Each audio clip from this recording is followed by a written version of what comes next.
Once again, the books are coming in hot to solve lore that we just had no leads on. Last time it was Didophobia with FNAF 4, and now it's Alone Together with the MCI and how Charlotte works. Look, you know it's a wild theory because I stood up for it, alright? I think this will help me think better. So if you guys don't mind, I think I might record better like this, but we're gonna find out. We're experimenting together. I've never done this standing up. I'm usually just, I'm seated, but I cannot sit for this one. This one is crazy slices. Put on your aprons and let's bake ourselves a theory. Although these sections I'm still gonna be sitting down because honestly, I love pacing, but my green screen is way too small for me to pace in front of it successfully. So we'll start with what we already know from the games. FNAF 1 is pretty sparse on lore. I don't think Scott Cawthon imagined that this game would turn into a 9-year-plus franchise with a movie and book series when he was making it. Actually, it's not a thing. I know for a fact. In several interviews, he stated exactly that. But what little lore this game does have appears on the randomly spawning newspapers in the cameras. Those newspapers talk about an incident where 2 and then 3 more children go missing. A suspect was convicted, but the bodies are never found, so it's implied that whoever was convicted got away without any kind of punishment. We also get reports that the suits begin to smell rancid and eventually the restaurant closes. With later games and books, we've come to know this as the missing child incident, where William Afton kills 5 kids and stuffs their bodies into the animatronic suits to be able to hide the evidence. All of this happening at Freddy Fazbear's Pizza. Important note here, we're like 99% certain that this Freddy Fazbear's Pizza that it's talking about is an earlier version of the restaurant before the FNAF 2 location. That way the suits are already haunted to become the Wizards. It's also called Freddy Fazbear's Pizza, but a different Freddy Fazbear's Pizza. But again, the animatronics are the same. This is where Freddy, Bonnie, Chica, Foxy, and Golden Freddy get their original ghosts that possess them. So in order, it goes Missing Child Incident, or MCI, at a Freddy's location,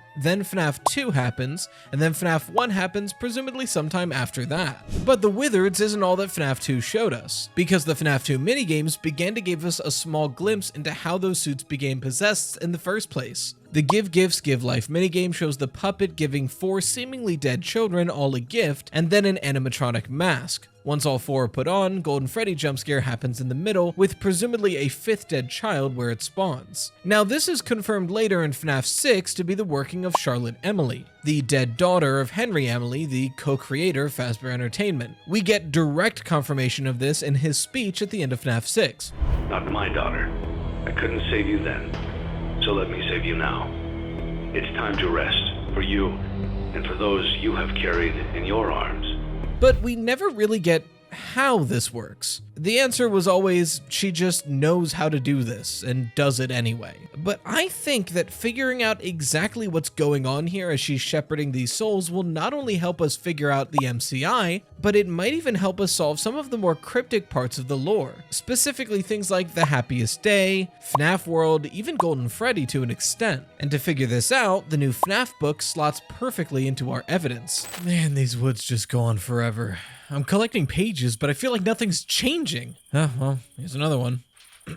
Today's video is sponsored by Scentbird. So, full disclosure, I like to take care of myself. I'm just kind of bad at it. Like, I like to feel clean and comfortable and smell good, but I was raised as a guy, so I never really was taught how. They just kind of said, yeah, you're a guy, you'll figure it out. I've been learning, but one of my biggest blind spots is good scents, like colognes. I have no clue what's good or what I like. I know I don't like musky scents, but that's it. And I've always been afraid to buy colognes because I don't know what I like and they're like $80 a bottle at least. Well, in comes Scentbird. For just $17 a month, Scentbird sends you a 30-day supply of a premium fragrance. That way you can try all the famous brands without having to commit to a $100, $150, $300, even $500 bottle before you even get to smell it. And they've got brands: Gucci, Prada, Versace, you name it. Scentbird has over 600 colognes and perfumes, and they have plenty of unisex options, which is great for someone who's non-binary like myself. This month, they sent me some amazing scents. Also, look at the packaging. It's so cute. It's really nice, and it actually protects the vial inside and locks it for you. You can turn it on, and you can turn the vial off, so that way you don't accidentally spray it in your pocket or something like that. But if you open up this little magnetic case, you can see the vial inside, and it is full of fragrance. Like, this is such a good supply, and such a good value for what you're paying. This one is Purple Noon by Uso I think it's my favorite of the ones they've sent me. It's just so floral, and it's comforting almost. Like there's ginger in there, but it just makes you warm. I think that one's my favorite, but they did also send me Colonia by Acqua di Parma, and honestly, it's just as good. This is the one that has the notes of lemon and bergamot, and my God, is it just, it's so bright. It just brightens. So if you want to try it out, use my coupon code RYTOAST for 55% off at Scentbird. It's just a little over $7 for your first month. Available in the USA and Canada. Thanks Scentbird for sponsoring today's video. Check out the links below. Well, at least I smell nice now. We press on. The main chunk of what we'll be using for evidence today is one of the stories from the new book that just came out. It is officially out, so I will be still careful about spoilers because like just came out, but I'm gonna be less careful about it. Tales from the Pizzaplex number 8, B72. Where the hell is my book? Hold on. B72, this one, the one with the dogs on it. There's dogs on the cover. Specifically, we're going to be talking about Alone Together. It's the second story in the book, and before we get too deep, you know it was coming. We gotta do everybody's favorite. Rye has to summarize a FNAF book because most of the fan base either cannot afford it, does not want to buy it, does not want to read it, or for any other valid reason cannot access the book.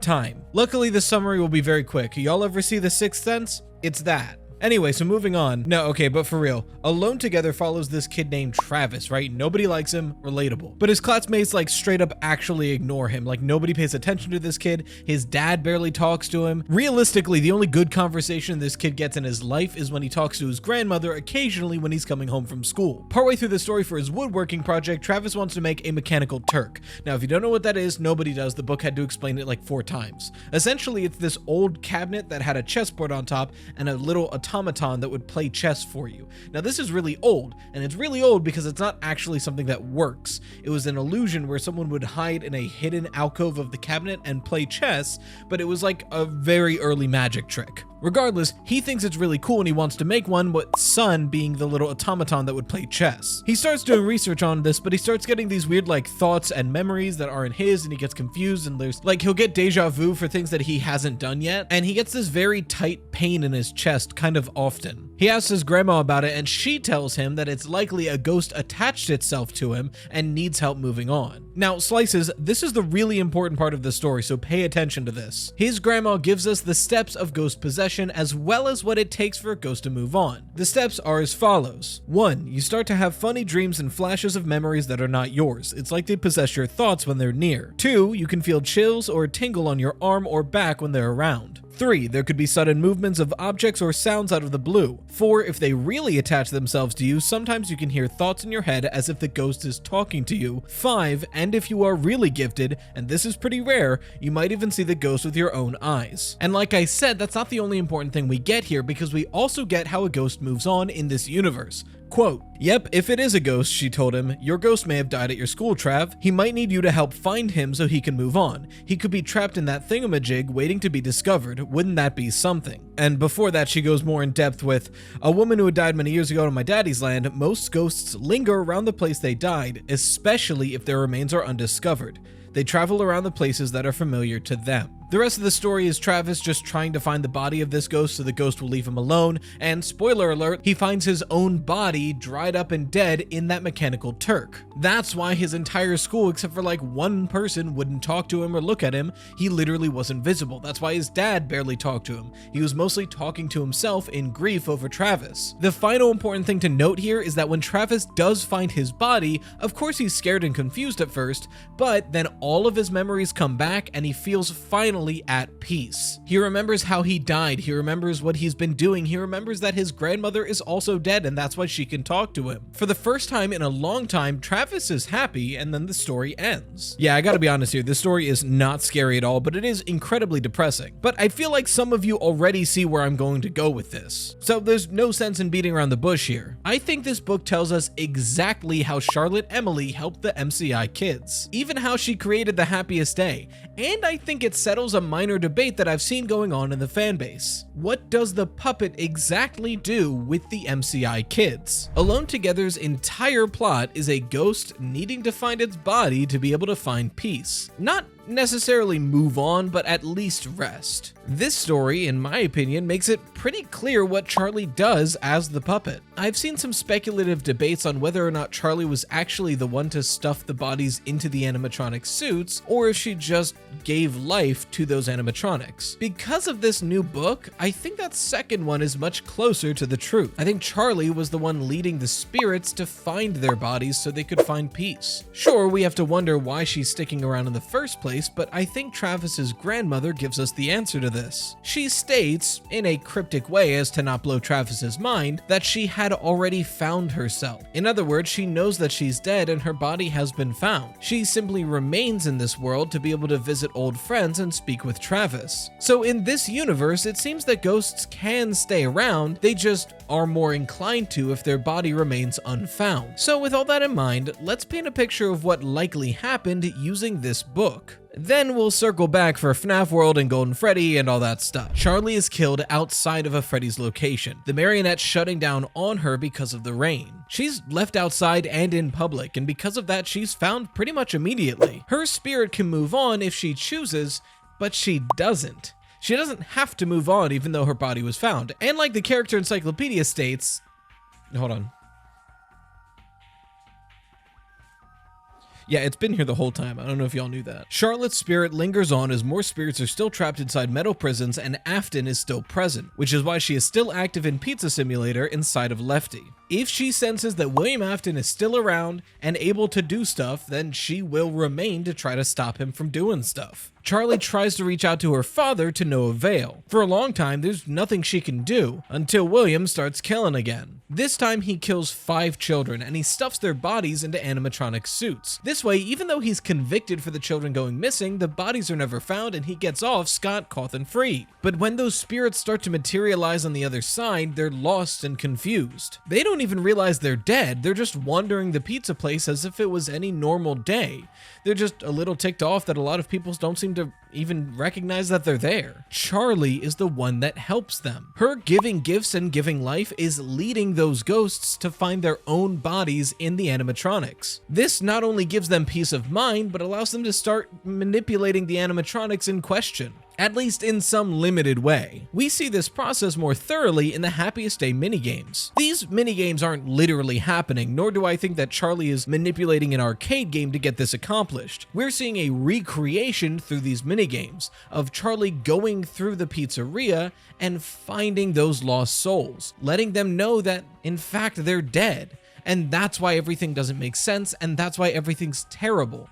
But she's able to lead them to their bodies, giving them their gift of life again. So if that's the case, what about the ending of Happiest Day where they move on? And that's the snag for now. Because if this cutscene is to be believed, once Happiest Day is done and they all move on, well, except for Charlie according to the character encyclopedia like we've stated, do you see the issue? If Charlie leading the ghosts to the animatronics is what allows them to move on, how are they ever possessed for any stretch of time in order to attack Michael or William? How would they have any time to be the animatronics that we see in FNAF 1 and 2? And then later down the line in sister location in FNAF 6? Well, I think I have an answer for that, but it is messy. So let's talk about Golden Freddy. Golden Freddy is a lot of things, and confusing seems to be the main one. With the names we get from the security logbook and the characters we get in the Stitch Wraith stingers from Fazbear Frights, I personally think that it's safe to assume that Golden Freddy is 2 spirits. Cassidy, the vengeful spirit, and the bite victim or the crying child, the kid we play as in FNAF 4, the youngest son of William Afton. The one thing that the book makes very clear is that ghosts have an incredibly difficult time moving on unless their body is found. That's something that can't easily happen for the bite victim. From the hospital equipment we see in FNAF 4, it's somewhat safe to assume that the bite didn't immediately kill him, but rather put him into a coma-like state for some time and then he dies. If that's true, his body wouldn't be hidden at the pizzeria. Rather, I think it would be hidden in this mound we see in Midnight Motorist somewhere in the woods. Still hidden, just somewhere else. Somewhere that I think Michael frequently visited due to his guilt for being basically someone who helped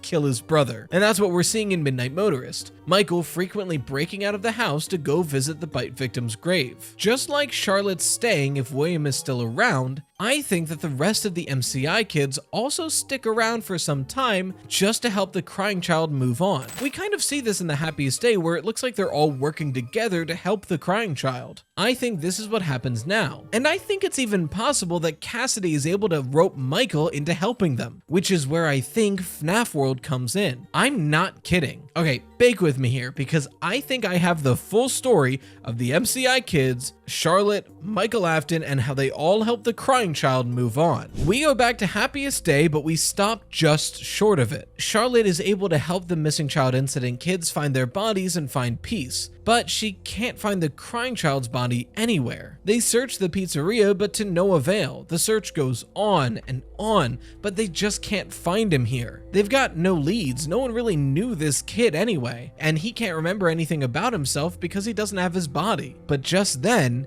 in this old, closed Freddy Fazbear's Pizza, a young man signs up to be a security guard, Michael Afton in FNAF 1. The bite victim recognizes him and tries to call out to him with "It's me." Michael sees this, but he's more taken aback and shocked than actually understanding what's going on. That's when Cassidy has the idea to reach out to Michael through his security logbook. She tries to keep jogging the bite victim's memory with Michael present, all conversing in this logbook. That's why the three voices are in this book. The red ink is Michael, the faded text is Cassidy, and the changed text as the crying child. She's trying to prod the bite victim using Michael, but Michael starts to catch on to what's happening. He might not fully understand yet, but he sees that weird things keep happening to his logbook. We even see this happen in the logbook where he starts responding to Cassidy himself, like when Cassidy asks, "Do you still have dreams?" and Michael draws Nightmare Fredbear. It's almost like Michael and Cassidy are working together to help the bite victim. It's almost like Michael and Cassidy are working together to help the bite victim. Through this logbook and the nearby arcades, Michael is able to figure out that in order to move on, someone needs to find the bite victim's body. And that's a location he would know. He snuck off to go visit it all the time as a kid. That lump in the Midnight Motorist woods. He goes, he digs it up, and he finds him. His long-dead kid brother. After all, why else would the big lore finish of FNAF World be going into some secret part of the woods and the game suddenly ending? It's to mirror what Michael is doing in the real world to assist with this, going into some secret part of the woods and digging up his brother. And it's right then that I think the last scene of Happiest Day takes place. Cassidy is off doing Ultimate Custom Night, but those missing child incident kids and Charlotte are there to finally help the bite victim put on his mask and move on with the rest of them. Charlotte staying behind to make sure William stays down. We kind of went all over the place for that one, and I went all over the place as well. I kind of like pacing around for these, but I understand if it's a little distracting for you guys, and I'll never do it again if you hate it, but I kind of like it, so let me know. Honestly, do let me know in the comments if you liked me walking around and pacing. It felt a lot more natural. I did a lot of stand-up in college, and this kind of harkens back to that. But yeah, I think I dived way too deep into this rabbit hole. Rabbit? Glamrock Bonnie theory right there. Go click it. Was that smooth? I feel like that was smooth. In the meantime, a huge shout out to the best channel members around, the Dough Risers. Thanks again, Scentbird, for sponsoring today's video. Check out the links in the description and make sure to use code RIDETOAST for 55% off your first month. And until next time, as always, stay toasty, slices.